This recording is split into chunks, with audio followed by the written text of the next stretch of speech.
आणि यानंतर पुढे बघणार आहोत न्यूज टॉप 9। सुरुवातीला बघूयात राजकीय बातम्या।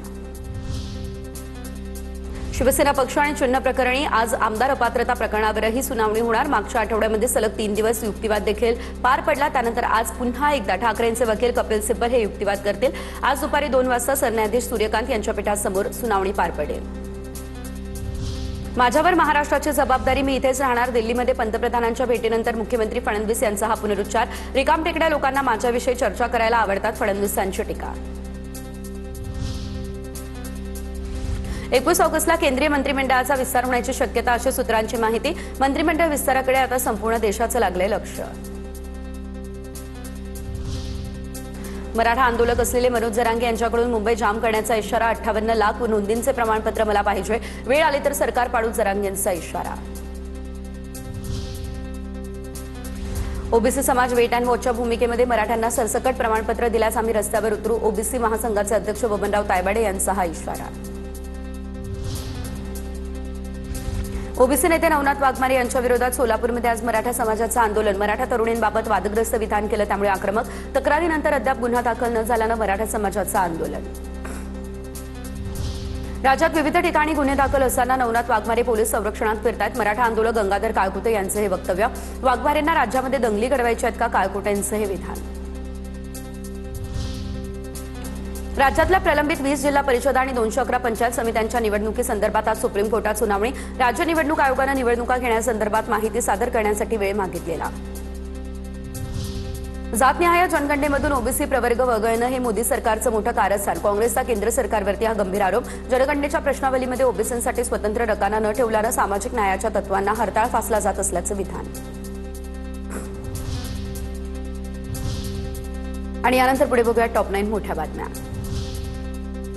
राज्य मंत्रिमंडळाची आज दुपारी 12 वाजता बैठक। मंत्रिमंडळ बैठकीआधी राष्ट्रवादीच्या मंत्र्यांची बैठक। उपमुख्यमंत्री सुनेत्रा पवारांच्या उपस्थितीमध्ये ही बैठक पार पडेल।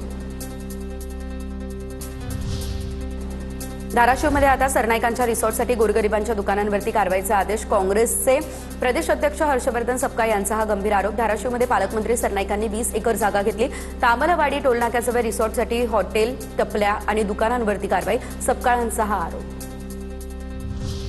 ठाण्यात उपमुख्यमंत्री शिंदेंसमोर वाजलं भलतंच वंदे मातरम गीत। राष्ट्रीय गीताऐवजी AR रहमानने गायलेलं गाणं वाजवलं। कार्यक्रमात शिंदेंसोबत उदय सामंत, सरनाईक देखील उपस्थित। कार्यक्रमामध्ये वाजवलेल्या चुकीच्या वंदे मातरमवर कुणीही आक्षेप मात्र घेतलेला नाही। भाजपची नवीन राष्ट्रीय कार्यकारिणी जाहीर। 13 उपाध्यक्षांची नियुक्ती। महाराष्ट्रातून भारती पवार यांची उपाध्यक्ष म्हणून निवड। विनोद तावडे, पियुष गोयल, स्मृती इराणी यांना देखील संधी। भाजपच्या राष्ट्रीय कार्यकारिणीमध्ये उत्तर प्रदेशमधून सर्वाधिक 8 जणांना संधी। आगामी निवडणुका डोळ्यासमोर ठेवून प्रमुख नेत्यांची नियुक्ती। नव्या कार्यकारिणीमध्ये स्मृती इराणीसह 12 महिलांचाही समावेश।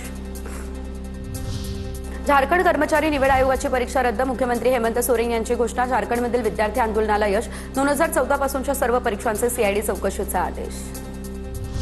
एनटीएमधील 50हून अधिक कर्मचाऱ्यांना हटवलं। संपूर्ण परीक्षा व्यवस्थेत सुधारणा करण्यासाठी नवी पावलं। महत्त्वाच्या 10 पदांसाठी जाहिरात प्रसिद्ध। पेपर लीकच्या आरोपांमुळे कर्मचाऱ्यांना हटवण्याचा निर्णय। राम मंदिर गैरव्यवहार प्रकरणी लवकरच तपास अहवाल सादर करा। सर्वोच्च न्यायालयाचे SITला हे आदेश। बद्द लिफाफ्यामध्ये अहवाल सादर करण्याच्या न्यायालयाच्या सूचना। नाशिकच्या सर्वांगीण विकासासाठी सर्व मिळून काम करू। गिरीश महाजन यांची नाशिकच्या पालकमंत्रीपदी वर्णी लागल्यानंतर मंत्री दादा भुसे यांची ही प्रतिक्रिया।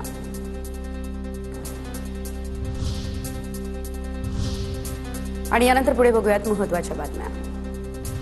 देशातील 776 खासदारांपैकी 326 खासदारांविरोधात फौजदारी गुन्हे दाखल। देशातील 28 राज्यांपैकी 14 राज्यांच्या मुख्यमंत्र्यांविरोधात फौजदारी गुन्हे दाखल करण्यात आले। सुप्रीम कोर्टामध्ये दाखल करण्यात आलेल्या प्रतिज्ञापत्रात नमूद करण्यात आली माहिती।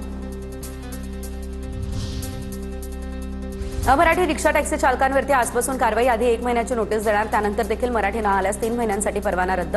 तर महाराष्ट्रामध्ये व्यवसाय करायचा असेल तर मराठीमध्ये बोलावं लागेल। प्रताप सरनाईक यांचं हे आवाहन।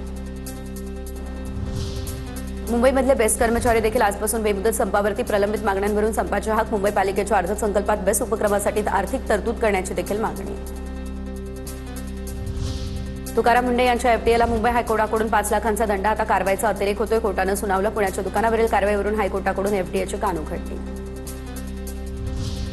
रेल्वेमधील अनधिकृत केटरिंगवरती आयआरसीटीसीची धडक कारवाई. आयआरसीटीसीच्या क्विक रिस्पॉन्स टीमने पश्चिम विभागातील रेल्वे गाड्यांमध्ये अचानक तपासणी मोहीम तीव्र केली. प्रवाशांना अधिकृत, स्वच्छ आणि दर्जेदार केटरिंग सेवा मिळावी यासाठी प्रयत्न. नागपूरमध्ये आदिवासी विद्यार्थ्यांच्या आंदोलनस्थळी विजय वडेट्टीवार यांची भेट. उमरेडचे आमदार संजय मेश्राम देखील उपस्थित. विद्यार्थ्यांच्या हक्कांवरती गदा आणणारा निर्णय मागे घेण्याची मागणी. 5 ऑगस्टच्या शासन निर्णयातील संबंधित तरतुदींविरोधात आदिवासी विद्यार्थी संघ आक्रमक.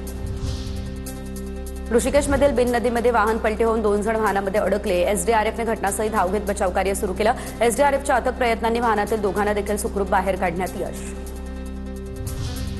अमेरिकेत मतदानासाठी ओळखपत्राची अट नाही. भारताप्रमाणे अमेरिकेमध्ये मतदानासाठी फोटो ओळखपत्र अनिवार्य करण्याची देखील मागणी. अमेरिकेचे अध्यक्ष डोनाल्ड ट्रम्प यांनी भारतातील लोकसभा निवडणुकीचं उदाहरण देखील दिलं. ज्येष्ठ अभिनेते अशोक सराफ यांचा उद्या नागपूरमध्ये भव्य नागरी सत्कार होणार. तर अशोक सराफ यांच्या 80व्या वर्षामध्ये पदार्पणानिमित्त सत्कार होईल. मुख्यमंत्री देवेंद्र फडणवीसांच्या हस्ते अशोक सराफ यांचा सत्कार केला जाईल.